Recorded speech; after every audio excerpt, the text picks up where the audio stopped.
ഇന്ന് നമ്മൾ പറയാൻ പോകുന്ന ഡേയ്സ് എറയിലെ ചില മിസ്റ്റേക്സ് എന്ന് പറയാൻ പറ്റില്ല, കഥ കംപ്ലീറ്റ് ആകാതെ വന്ന നമുക്കുള്ള ചോദ്യങ്ങൾക്കുള്ള ഉത്തരം സംവിധായകന് നൽകാൻ പറ്റിയിട്ടില്ല. അതിലൊന്നാമത്തേതാണ് നമ്മുടെ പോറ്റി അമ്മേനോട് പറയുന്നുണ്ട്, നിനക്ക് മുമ്പേ അങ്ങനെ തോന്നിയിരുന്നെങ്കിൽ മുമ്പേ ആ കണ്ടത് പറഞ്ഞിരുന്നെങ്കിൽ ചിലപ്പോൾ കുട്ടി രക്ഷപ്പെട്ടേനെ. എന്താണ് കണ്ടത് അല്ലെങ്കിൽ എന്താണ് പോറ്റിക്ക് അറിയാവുന്നത് എന്ന പടത്തിൽ വേറെ എവിടെയും പറഞ്ഞിട്ടില്ല. ഞാൻ പടം കഴിയുന്നവരെ അതിന് കാത്തിരുന്നു. അതേപോലെ മറ്റൊന്നാണ് പടത്തിലെ ഫ്ലാഷ് ബാക്ക്. എന്തിനാണ് ആ കുട്ടി സൂയിസൈഡ് ചെയ്തത് അതെവിടെയും പറയുന്നില്ല. ഇതൊരു നടന്ന സംഭവമാണെന്ന് പറയുന്നത്. അപ്പം നടന്ന സംഭവമൊക്കെ ആകുമ്പോൾ എന്തായാലും അതിൻ്റെ ഒരു ഫ്ലാഷ് ബാക്കൊക്കെ എന്തായാലും കിട്ടിയിട്ടുണ്ടാകുമല്ലോ.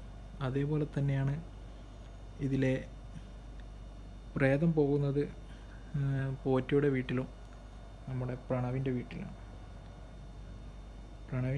പോകുന്നുണ്ട്. പ്രണവിൻ്റെ വീട്ടിൽ ഈ പ്രേതം ഷൈം ടോം ചാക്കോ ആ കുട്ടിയെ ഏറ്റവും ഇഷ്ടപ്പെടുന്നു എന്ന് പറയുന്നുണ്ട്. ആ ഏറ്റവും ഇഷ്ടപ്പെടുന്ന കുട്ടിയുടെ അനിയനെ എന്തിനാണ് മേലെന്ന് താഴേക്ക് ഇട്ടത് അതെനിക്കിതുവരെ മനസ്സിലായിട്ടില്ല. അതേപോലെ പ്രണവിനോടുള്ള ദേഷ്യം മനസ്സിലാക്കാൻ പറ്റും, ബ്രേക്കപ്പായി പോയതാണ്. പോറ്റിയുടെ വീട്ടിലേക്കും പോകുന്നുണ്ട്. പോറ്റി മുമ്പെന്തെങ്കിലും ആ കുട്ടി എന്തെങ്കിലും ചെയ്തിടണോ എന്നുള്ളതൊന്നും വ്യക്തമാക്കുന്നില്ല. അങ്ങനെ കുറേ അൺആൻസേർഡ് ആയിട്ടുള്ള ക്വസ്റ്റ്യൻസ് ഈ പടത്തിൽ കുറേ ഉണ്ട്. അതിൽ എനിക്ക് തോന്നിയത് എന്താണ് ആ പോറ്റി കണ്ടത് എന്ന് പറഞ്ഞിരുന്നെങ്കിൽ എനിക്കൊരു സമാധാനമായിട്ടു. അതൊരു കംപ്ലീറ്റ് ആക്കുമായിരുന്നു പടത്തിനെ. അതേപോലെ മറ്റേ പോറ്റിയുടെ വീട്ടിൽ എന്തിനാണ് ഷൈൻ ടോം കയറിയത് എന്നുള്ളതും കൂടി കിട്ടിയെങ്കിൽ ഒരു ഫുൾ പിക്ചർ ആയിരുന്നു.